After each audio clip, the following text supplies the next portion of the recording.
लोकवाणी में सीएम ने कहा सरकारी नीतियों का असर, औद्योगिक इकाइयों में 15,000 करोड़ का निवेश। जांजगीर में महिला ने की सौतन की हत्या, विवाद से तंग आकर उठाया कदम। महिला ने बेटी के साथ शव को दफनाया, पुलिस ने किया गिरफ्तार। धान खरीदी की समस्या को लेकर किसानों का प्रदर्शन, विधायक केशव प्रसाद चंद्रा ने भी धरने पर बैठे। छत्तीसगढ़ में दिसंबर के पहले पखवाड़े में कम ठंड का रिकॉर्ड, 18 दिसंबर से रोज में कड़ाके की ठंड पड़ने के आसार। आप देख रहे हैं के न्यूज, खबरों का सारथी। नमस्कार, बुलेटिन में आप सभी का स्वागत है। मैं हूं आपके साथ सृष्टि शुक्ला। बड़ी खबर आपको बता देते हैं, सरगुजा को सीएम बघेल देंगे बड़ी सौगात। सरगुजा को सीएम बघेल देने वाले हैं बड़ी सौगात। 574 करोड़ की योजनाओं का लोकार्पण करने वाले हैं सीएम। आपको बताते चले, विभिन्न निर्माण एवं विकास कार्यों की सौगात देने वाले हैं। तो वहीं अंबिकापुर स्थित पीजी कॉलेज ग्राउंड में भी कार्यक्रम है।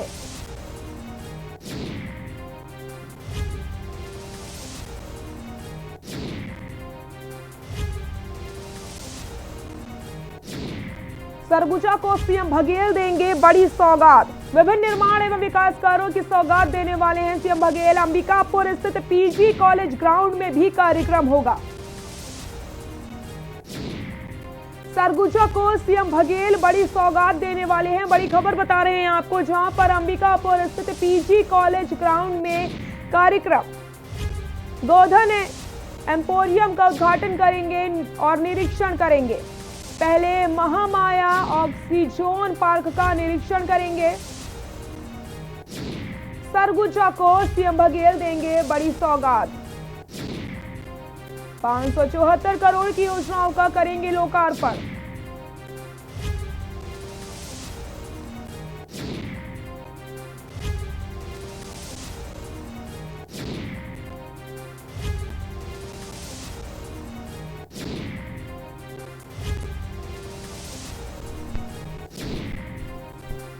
इसी खबर पर ज्यादा जानकारी के लिए हमारे सहयोगी रमन हमारे साथ लाइव जुड़ चुके हैं। रमन, सरगुजा को सीएम बघेल बड़ी सौगात देने वाले हैं, क्या कुछ है पूरी जानकारी?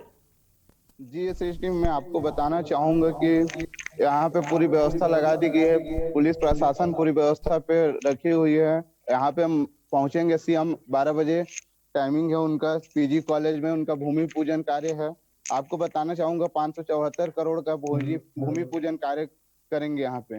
जी रमन, मैं आपसे जानना चाहती हूँ, जिस तरीके से विकास कार्यों की सौगात आज सरगुजा को मिलने वाली है, कौन कौन से विकास कार्य इसमें शामिल हैं? जी, मैं आपको बताना चाहूंगा कि इसमें 559 करोड़ 84 लाख के विकास कार्य हैं। इसमें 79 विकास कार्य हैं और 14 करोड़ 53 लाख रुपए की लागत के हैं। ये अलग 22 विकास कार्य हैं। जी रमन, कब तक मुख्यमंत्री पहुंच सकते हैं सरगुजा और कब तक वो यहाँ पर रहेंगे? सरगुजा उनके 2 दिन के दौरे पे हैं और यहाँ पीजी ग्राउंड उनका टाइमिंग है, 12 बजे तक पहुंच जाएंगे। जी, जिस तरीके से गोधन एम्पोरियम का उद्घाटन और निरीक्षण भी करने वाले हैं, जो काफी अच्छा होगा सरगुजा वासियों के लिए।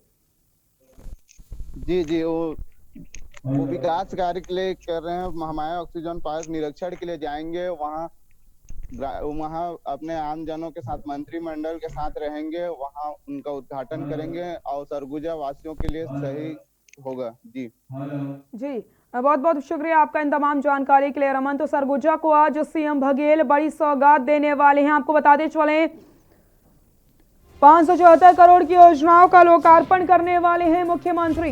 विभिन्न निर्माण एवं विकास कार्यों की देंगे सौगात।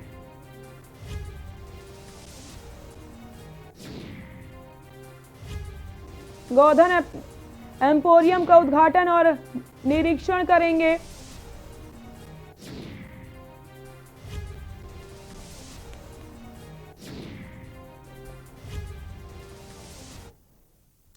कृषि कानूनों के खिलाफ दिल्ली की सीमाओं पर लगातार विरोध कर रहे किसान आज भूख हड़ताल पर है। आंदोलन को लेकर सरकार और किसानों के बीच कोई बीच का रास्ता निकल नहीं पा रहा। ऐसे में किसानों का प्रदर्शन और तेज होता चला जा रहा है।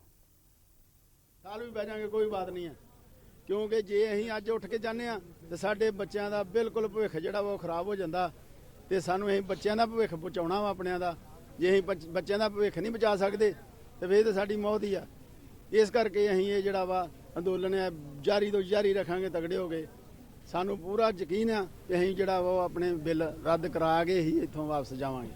ऐसा है, देखो भाई ये बिल तो वापस करना पड़ेगा। आप भी देखो खेती का काम सब, ये खेती का काम वाले के लिए नहीं, ये जो गरीब आदमी, ये गरीब जनता के लिए भी है, सबके लिए है, आरतीयों के लिए है, जो कितने दूसरे करते हैं उनके लिए है, सबके लिए है। ये रद्द करना पड़ेगा, ये मोदी जी को रद्द करना पड़ेगा, बस यही बात है। आज से आप लोग के यहाँ भूख हड़ताल पे जो नहीं, हाँ वो बात सही है। हम लोग जैसे हमारे जो बड़े लीडर हैं हमको बोलेंगे हम उसी तरीके करेंगे। शांति से बोलेंगे शांति से करेंगे, दूसरा करेंगे दूसरा चलेगा। फिर क्या है, तो चलना पड़ेगा ना। मैं जिला हाथरस से आया हूँ।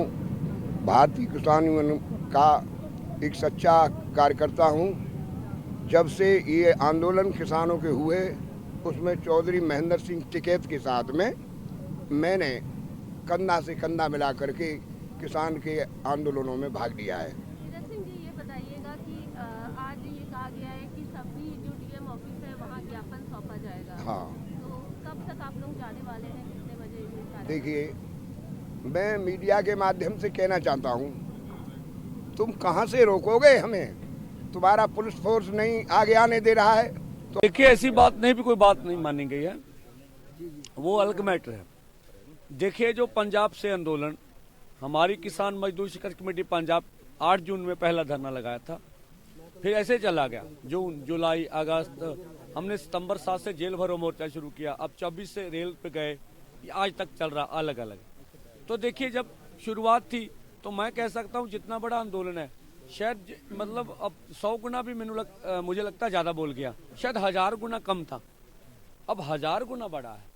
पहले पंजाब के कुछ इलाके थे, फिर पंजाब के किसान मजदूर, फिर पंजाबी पूरी कौम, ठीक है, फिर हरियाणा, फिर देश, फिर उत्तर भारत, तो अब पूरा भारत, ठीक है।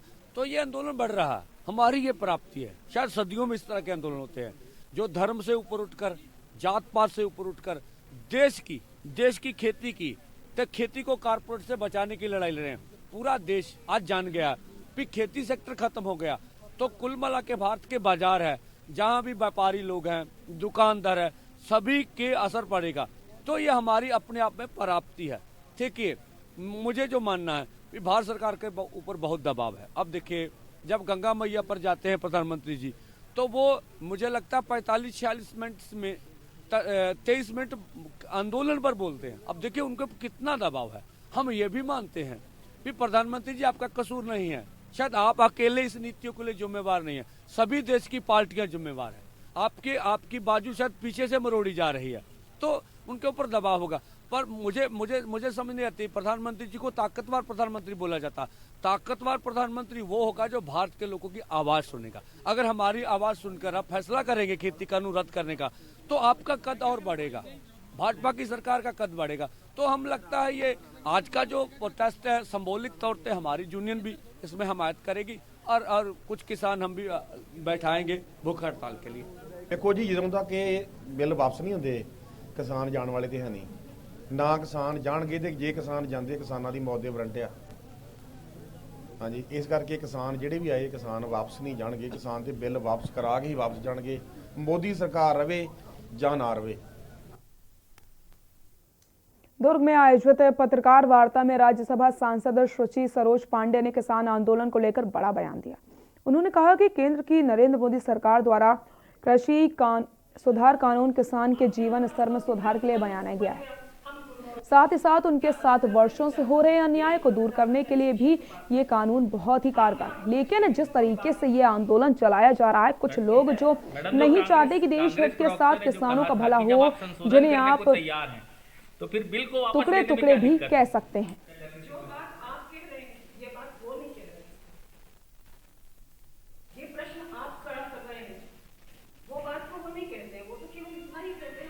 तैयार है तो फिर बिल वापसी में क्या दिक्कत है? दिल्ली के पास में कथित तौर पर किसानों का प्रदर्शन चल रहा है जो एक लंबे अंतराल से चल रहा है। सरकार बहुत मजबूती के साथ में अपने पक्ष को उनके सामने रख रही है और एक लंबे दौर के सकारात्मक माहौल में बातचीत हो, सरकार उनकी बात को सुनती भी है। लोकतंत्र में अपनी बात कहने का अधिकार सभी को है, लेकिन एक बड़ा यक्ष प्रश्न है। जिस समय लोकसभा में बिल पारित हो रहा था, राज्यसभा में इस पर चर्चा हो रही थी। जांजगीर जिले में डबरा थाना क्षेत्र के ग्राम मांझरकूद से एक घटना सामने आई, जहां पर आए दिन विवाह से तंग आकर महिला ने अपनी सौतन की हत्या कर दी और अपनी बेटी के साथ मिलकर शव को बाड़ी में दफना दिया। वारदात की जानकारी मिलने पर पुलिस मौके पर पहुंची और गड्ढा खोदकर शव को बाहर निकाला। पुलिस के अनुसार संतोष की 2 शादियां हुई, जिनके बाद से आए दिन दोनों सौतने के बीच विवाद होता है। बीते 7 दिसंबर को दोनों महिलाओं के बीच विवाद हो गया, जिसमें आरोपी रामबाई ने दूसरी महिला की हत्या कर दी।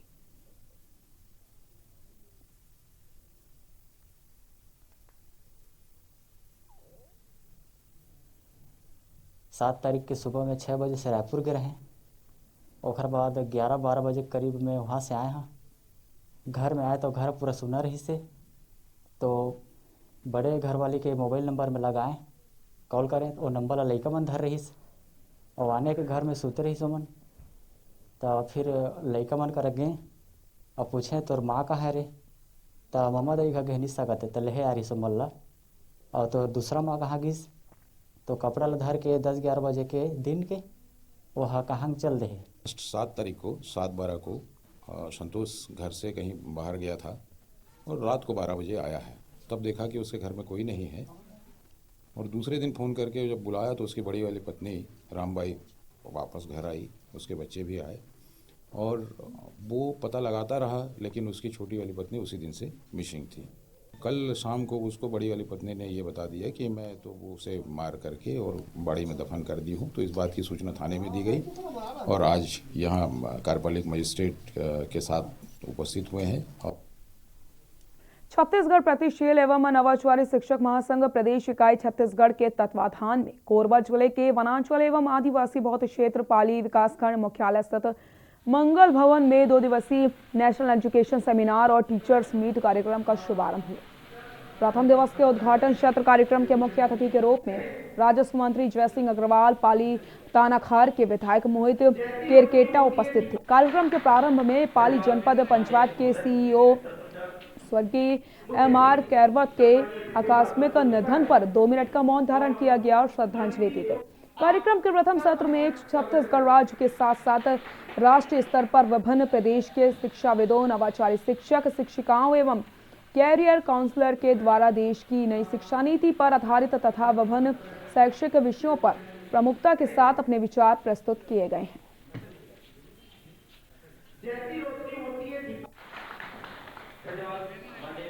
मैं बीएड में लेक्चरर और काउंसलर भी हूँ। तो ये जो नवाचारी, आजकल बहुत शिक्षण की बात आपने सुनी है, लेकिन इसमें इम्पॉर्टेंट बात नवाचारी का अर्थ ये नहीं होता है कि हम पूरा चेंज करें। हमारे पास जो भी संसाधन है, क्योंकि छत्तीसगढ़ एक आदिवासी अंचल राज्य है, तो जो भी हमारे पास संसाधन है उससे इस तरह से उसका उपयोग करें जिससे हमारे अधिक से अधिक छात्र फ़ायदा उनको मिले और उनका एक व्यक्ति का भी विकास हो जो समाज के लिए उपयोगी हो और राष्ट्र के लिए भी उपयोगी हो। लंबे समय से पाली प्रवास नहीं हुआ था। हमारे साथियों का बुलावे पे, विशेष करके नवीन सिंह और साथियों के बुलावे पे, और उसके साथ साथ छत्तीसगढ़ में मैया के दर्शन भी करना था। यहाँ एक युवा साथी अमित भदौरिया के पिताजी की कार्यक्रम में भी शामिल होना था। तो आज मैं इन सबके लिए पाली आया हूँ। सूबे के राजस्व आपदा प्रबंधन मंत्री व कोरबा शहर विधायक जयसिंह अग्रवाल पाली के 1 दिवसीय स्वागत प्रवास पर पहुंचे, जहां उन्होंने कांग्रेस कार्यकर्ताओं से सौजन्य मुलाकात भी करी। राजस्व मंत्री के साथ जिला अध्यक्ष स्थानीय विधायक मोहित राम केरकेटा भी मौजूद रहे, लिहाजा संगठनात्मक गतिविधियों पर भी चर्चा हुई। इस दौरान जयसिंह अग्रवाल मीडिया से भी मुखातिब हुए और कई अहम सवालों के जवाब दिए।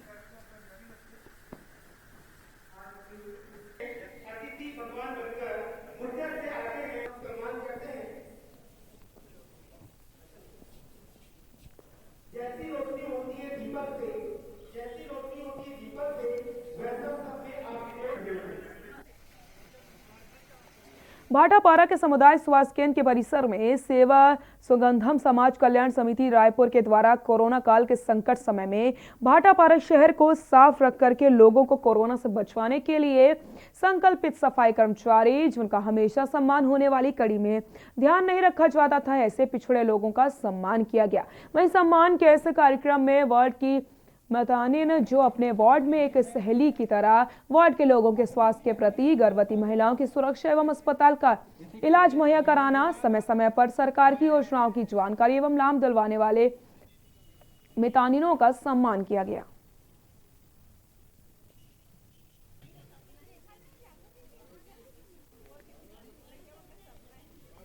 सुगंधम समिति का मैं हार्दिक अभिनंदन करता हूँ, खासकर टिकन दिया का, जिन्होंने एक समाज के ऐसे वर्ग को सम्मान दिया।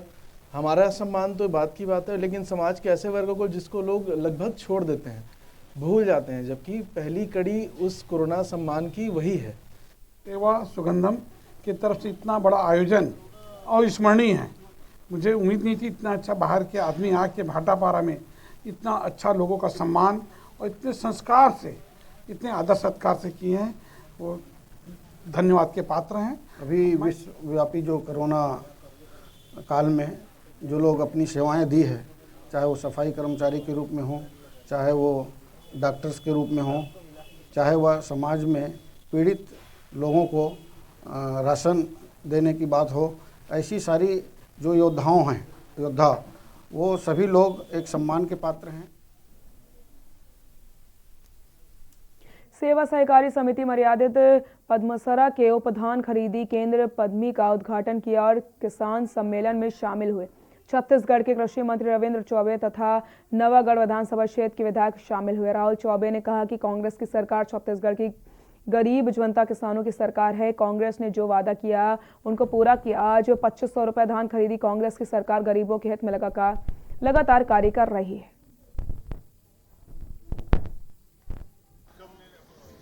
बड़े पर्व के रूप में सरकार के द्वारा संचालित है।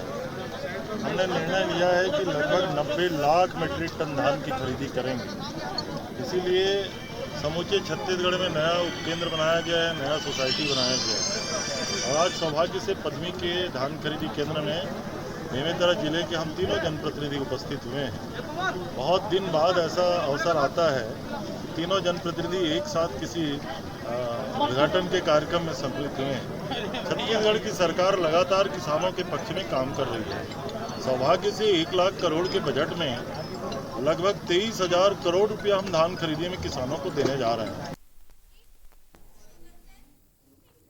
कांकेर में अखिल भारतीय विद्यार्थी परिषद के द्वारा 22 नवंबर को करवर्धा में हुई नाबालिग जनजातीय छात्रा के साथ गैंगरेप के मामले में जब दोबारा जांच हुई तो नाबालिग से गैंगरेप किए जाने का खुलासा हुआ, जिसके पूर्व एक पुलिस के अधिकारी द्वारा सामूहिक दुष्कर्म के मामले को झूठा बताया गया, जिसके खिलाफ छात्रा को न्याय दिलाने के लिए करवर्धा जिले में एबीवीपी द्वारा नारी असीमता सुरक्षा आंदोलन किया गया। जिसके बाद आंदोलन समाप्ति के दौरान एबीवीपी की 35 कार्यकर्ताओं को पुलिस द्वारा कार्यालय, घर एवं अन्य जगहों से बलपूर्वक गिरफ्तार करके जबरन उन्हें जेल भेज दिया गया, जिन्हें अभी तक रिहा नहीं किया गया। इसके विरोध में एबीवीपी द्वारा आज कांकेर जिले भर में विरोध प्रदर्शन किया गया।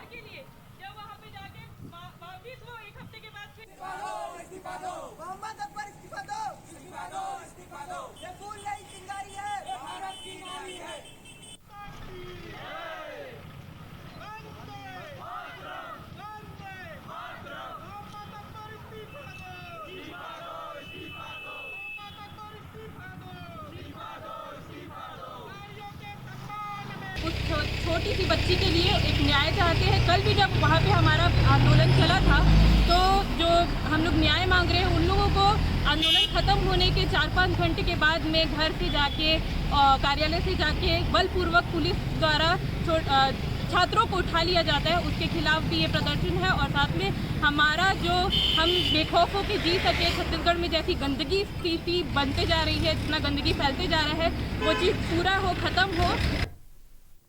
छत्तीसगढ़ में कांग्रेस साल 2018 के विधानसभा चुनाव में 15 सालों से काबिज रमन सरकार को हराकर बड़ी जीत हासिल की। मुख्यमंत्री भूपेश बघेल की अगुवाई में सरकार अब अपना 2 साल पूरा कर चुकी है। 2 साल पहले मुख्यमंत्री भूपेश बघेल ने अपने 2 सहयोगियों टीएस सिंहदेव और ताम्रध्वज साहू के साथ शपथ ली थी।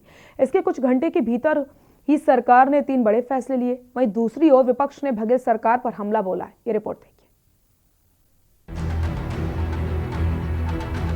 छत्तीसगढ़ में कांग्रेस ने साल 2018 के विधानसभा चुनाव में 15 सालों से काबिज रमन सरकार को हराकर बड़ी जीत हासिल की थी। मुख्यमंत्री भूपेश बघेल की अगुवाई में सरकार अब अपना 2 साल पूरा कर चुकी है।